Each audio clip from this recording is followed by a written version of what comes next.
오늘 저희의 말씀 요한계시록 14장에서 16장까지 말씀 가운데 함께 읽으실 말씀은 16장 12절에서 16절까지 말씀입니다. 우리가 같이 함께 읽겠습니다. 또 여섯째 천사가 그 대접을 큰 강 유브라데에 쏟음에 강물이 말라서 동방에서 오는 왕들의 길이 예비되었더라. 또 내가 보매 개구리 같은 새 더러운 영이 용의 입과 짐승의 입과 거짓 선지자의 입에서 나오니 그들은 귀신의 영이라. 이적을 행하여 온 천하 왕들에게 가서 하나님 곧 전능하신 이의 큰 날에 있을 전쟁을 위하여 그들을 모으더라. 보라, 내가 도둑같이 오리니 누구든지 깨어 자기 옷을 지켜 벌거벗고 다니지 아니하며 자기의 부끄러움을 보이지 아니하는 자는 복이 있도다. 새 영이 히브리어로 아마겟돈이라 하는 곳으로 왕들을 모으더라. 아멘. 네, 오늘은 저희가 요한계시록 14장에서 16장까지의 말씀을 함께 보시는데요. 요한계시록의 시대적이고 역사적인 배경 함께 나누었습니다. 도미티안 황제의 극심한 핍박 아래에서 사도 요한이 반모섬으로 유배가 됐고, 그리고 그리스도인과 교회는 엄청난 환난을 당하고 있었습니다. 그 환난 가운데 특별히 사도 요한이 환상 속에서 계시를 받고 핍박 가운데 있는 소아시아의 7교회, 이 7교회가 핍박 때문에, 환난 때문에, 박해 때문에 배교의 위험과 그리고 또 그 고통 가운데 있었죠. 그래서 그 모든 어려움들을 끝까지 견뎌내서 이겨라. 그 위로와 격려와 소망의 말씀을, 그리고 약속의 말씀을 주신 게 바로 이 요한계시록입니다. 그러니까 오늘날 우리에게도 역시 동일하게 소망과 위로의 말씀이 되시는 게 바로 이 계시록의 말씀이다. 물론 이 가운데 심판의 내용도 있긴 하지만 그리스도인들로 하여금 이것을 두려움에 떨게 하고 미래에 대해 불안감에 있게 하시려는 것이 아니라 믿음과 소망을 주시기 위한 말씀이다 라는 것을 우리가 꼭 알고 기억해야 되겠습니다. 그래서 이 요한계시록에는 세 가지 중요한 뼈대, 그러니까 시리즈가 있다고 말씀을 드렸습니다. 사이클이 있다라는 거죠. 그 7인 첫 번째가요, 7인, 그리고 두 번째가 7나팔, 그리고 세 번째가 7대접입니다. 이렇게 사이클이 돌아가죠. 7인, 7나팔, 7대접. 7인은 핍박과 환난 가운데 있는 그리스도인들이 절대 지치지 말아야 할, 믿음을 포기하지 말아야 될 이유는 그리스도께서 싸우고 이기셔서 또 이기시기 때문에 우리 그리스도인들이 결코 환난 가운데도 포기하거나 그 믿음을 놓지 말아야 된다. 이게 7인에 대한 내용이었습니다. 그래서 여러 말들이 나왔죠. 인을 뗄 때마다 말들이 나왔습니다. 흰말, 붉은말, 검은말, 청황색말. 가장 먼저 나간 게 뭡니까? 흰말, 백말을 타시고 그리스도께서 이기고 또 이기셨다. 우리 앞서 나가신다는 거죠. 그게 첫 번째 사이클이었던 7인에 대한 것입니다. 두 번째 사이클, 두 번째 시리즈는 뭐였습니까? 7나팔이었죠. 이 7나팔은 이 모든 핍박과 환난 가운데 나팔을 불 때마다 3분의 1이 다 이제 해함을 받죠. 나머지는 하나님께서 지키시는 거예요. 그러면서 이제 적 그리스도, 용, 옛뱀이죠. 사탄입니다. 이 사탄이 교회를 핍박하고 생명을 잉태하는 능력이 교회에 있기 때문에 이 영적 생명의 능력을 갖고 있는 교회를 삼키려고 합니다. 그래서 우리가 해를 옷 입고 발 아래에 다리 있고 12별의 관을 쓴 이 여인이 해산을 하려고 하는데 그 해산하려는 나마를 삼키려고 하는 용의 모습을 우리가 어저께 보았습니다. 그러나 하나님께서 광야로 보내셔서 그곳에서 지키시죠. 1260일 동안. 이것이 이제 또 교회가 또 말씀과 신앙을 핍박 가운데 이겨내서 그 말씀과 신앙을 지키고 증거해야 된다. 이 모든 그 과정을 우리가 7년의 대환란 기간과 같다라고 또 역시 말씀을 드렸습니다. 1260일, 1260일, 42달, 42달. 예, 그런 말씀을 또 드렸습니다. 이렇게 영적 싸움이 치열해져 가면서 이제 이 사이클도 끝이 납니다. 오늘 우리가 함께 보실 말씀인데요. 마지막 사이클인 일곱 대접. 일곱 대접이 부어지면서 도대체 어떤 일이 벌어지냐. 일곱 대접이 부어질 때마다 드러나는 것이 있습니다. 어떤 것이 드러나냐면 이제 마지막 사이클인데요. 그 마지막까지 믿음과 신앙을 포기하지 않는 자들이 나타난다는 거예요.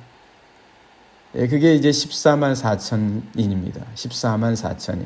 이거는 12로 이어지는 숫자죠. 그러니까 결국 믿음을 갖고 있는 성도들을 의미하는 숫자입니다. 그러니까 이 숫자만 살아남을 것이다 라는 그 숫자의 그 양적, 수적 개념이 아니라 이 믿음을 가진 자들은 반드시 핍박과 환난 가운데서도 자신들의 믿음을 지킬 것이다 라는 거죠.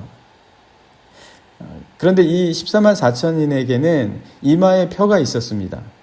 하나님의 인치심을 받은 거죠. 이 하나님의 인치심을 받은 자들은 이제 끝까지 이제 믿음을 지켜가는데, 우리가 잠깐 말씀을 보시면 14장 1절 한번 보실까요? 14장 1절 보시면, 또 내가 보니 보라 어린 양이 시온산에 섰고 그와 함께 14만 4천이 서 있는데 그들의 이마에는 어린 양의 이름과 그 아버지의 이름을 쓴 것이 있더라. 그러니까 하나님의 인치심을 받은 거예요. 믿음으로 말미암아. 그런데 이와 너무나 비슷하고 흡사하게 짐승의 표를 받은 사람이 또 있다라는 거죠. 그 짐승의 숫자는 666이다 라는 말씀이 또 그 앞서서 있습니다. 13장 18절에 보시면 지혜가 여기 있으니 총명한 자는 그 짐승의 수를 세어보라. 그것은 사람의 수니 그의 수는 666이다. 이건 어떤 수입니까? 하나님의 인치심이 아니라 사람의 수라는 거예요. 이 짐승의 수는. 그러니까 사탄도 너무 하나님 흉내를 내는 거예요. 하나님께서 믿음을 지키는 자들에게 그 이마에 인치심을 주시니까 사탄도 마치 자기가 하나님인 것처럼 행세한다는 거예요. 그래서 이 표를 받지 않으면 어느 누구도 그 모든 특혜와 권리를 누리지 못하는, 그래서 마치 자기가 신인 것처럼, 마치 자기가 하나님인 것처럼. 결국 이것은 이 요한계시록의 시대에 로마의 황제 도미티안을 숭배하지 않으면, 황제를 신으로 숭배하지 않으면 어떤 혜택도 누리지 못하게 하는 그들의 정책과 핍박과도 같았다라는 거죠. 그러니까 이 세상의 권세가, 이 사탄이 하나님 흉내 내는 거예요. 사탄은 여러분 잘 아시죠? 늘 하나님의 위치와 하나님의 자리를 탐내고, 그래서 늘 하나님의 이름을 그리고 그 자리를 쫓아가려 했던 그런 영이죠. 이 세상 권세도 어떻다는 겁니까? 이 세상의 권세도 커지고 커지다 보면 착각하는 거예요. 자기가 신인 것처럼. 이 세상의 권력자들이 그 권력에 도취되고 자기가 나중에 결국 마치 하나님인 양 행세한다라는 거예요. 이게 세상입니다. 이게 세상의 권세예요. 그러니까 우리가 분명히 분별할 수 있어야 된다. 하나님 흉내 너무 많이 내요. 그래서 이 사단이 마치 어떤 흉내를 또 내냐, 마치 또 어떤 흉내를 내냐, 이 사단이 자기의 영을 짐승과 거짓 선지자에게 또 심어줍니다. 그러면 어떻게 되죠? 사탄, 짐승, 거짓 선지자 합하여 영이 세 개가 되는 거죠. 악한 영이 세 개가 되는 거예요. 그 말씀을 한번 잠깐 보죠. 16장 16장 말씀 잠깐 한번 보시면은요. 네, 16장 13절의 말씀 한번 보시죠. 16장 13절 보시면 오늘 우리가 같이 보신 말씀 가운데 있는데요. 또 내가 봄에 개구리 같은 새 더러운 영이, 새 영이라고 했습니다. 왜 새 영이냐는 거예요. 원래 우리가 보았던 지금까지 온 말씀 보시면 용이었었죠. 옛뱀, 사탄이었습니다. 그런데 지금 여기 세 개가 됐어요. 새 영. 왜 세 개가 됐냐? 용의 입과 첫 번째죠. 용의 입과 두 번째 짐승의 입, 그리고 세 번째는 거짓 선지자의 입에서부터 이 영이 세 개가 되는 거예요. 그러니까 용, 짐승, 거짓 선지자. 그럼 이게 도대체 뭘 의미하는 거겠습니까? 용이 있고 또 짐승이 있고 거짓 선지자가 있다. 뭐 이렇게 구별해서 잘 분별하라. 물론 그런 의미도 있겠지만, 왜냐하면 용은 옛뱀, 사탄이고 짐승은 이 당시 세상 권력을 의미합니다. 로마 황제를 비롯한 세상의 권세자들을 의미하는 거고, 거짓 선지자는 말씀을 교묘하게 비꼬고 혼미하게 해서 잘못된 가르침을 주는 자들이 거짓 선지자였습니다. 이런 걸 분별할 필요도 있긴 하겠지만, 여기 이 말씀에서 주시고자 하는 것은 사탄이 하나님의 흉내를 낸다는 거예요. 하나님이 성부, 성자, 성령이시잖아요. 그러니까 세상이 하나님의 자리를, 권력을 누리고 그 권력에 취하는 사람이면 그런 사람일수록 하나님의 마치 자기가 그 지위에 오른 것처럼, 마치 자기 자신이 신이 된 것처럼, 이 땅의 역사를 보시면 우리가 다 잘 아시죠. 이 땅의 역사 가운데 권력에 도취된 황제니 세상의 주관자들은 거의 다 자기를 신이라고 했습니다. 그런 것처럼 마치 자기가 하나님인 것처럼 그런 미혹의 영을 세상 가운데, 사람들 가운데 심어준다라는 거죠. 그리고는 마지막으로 하나님과 대결하게 하는 거예요. 하나님을 대적하게 하는 거예요. 그 미혹된 영들로 하여금 하나님을 대적하게 한다. 그래서 이 왕들을 어디로 모읍니까? 오늘 왕들을 어디로 모은다라는 말씀 같이 보셨는데요. 아마겟돈이라는 곳으로 모은다라고 하지 않습니까? 14절 말씀 보시면 그들은 귀신의 영이라 이적을 행하여 온 천하 왕들에게 가서 하나님 곧 전능하신 이 큰 날에 있을 전쟁을 위하여 그들을 모은다. 이렇게 말씀해 주고 있습니다. 그러니까 권력과 권세는 아주 위험한 것입니다. 언제나 어떤 권위를 갖고 있던 자이든 어떤 권세를 갖고 있던 자이든 아주 작은 권위를 갖고 있다 할지라도 이것은 늘 하나님께서 우리에게 주신 것이다. 나는 하나님의 대리자요 하나님의 청지기일 뿐이다. 하나님께서 맡기신 그 일만 온전히 감당한 자들일 뿐이다 라는 겸손한 생각을, 온유한 생각을 잠시도 놓쳐서는 안 된다라는 거죠.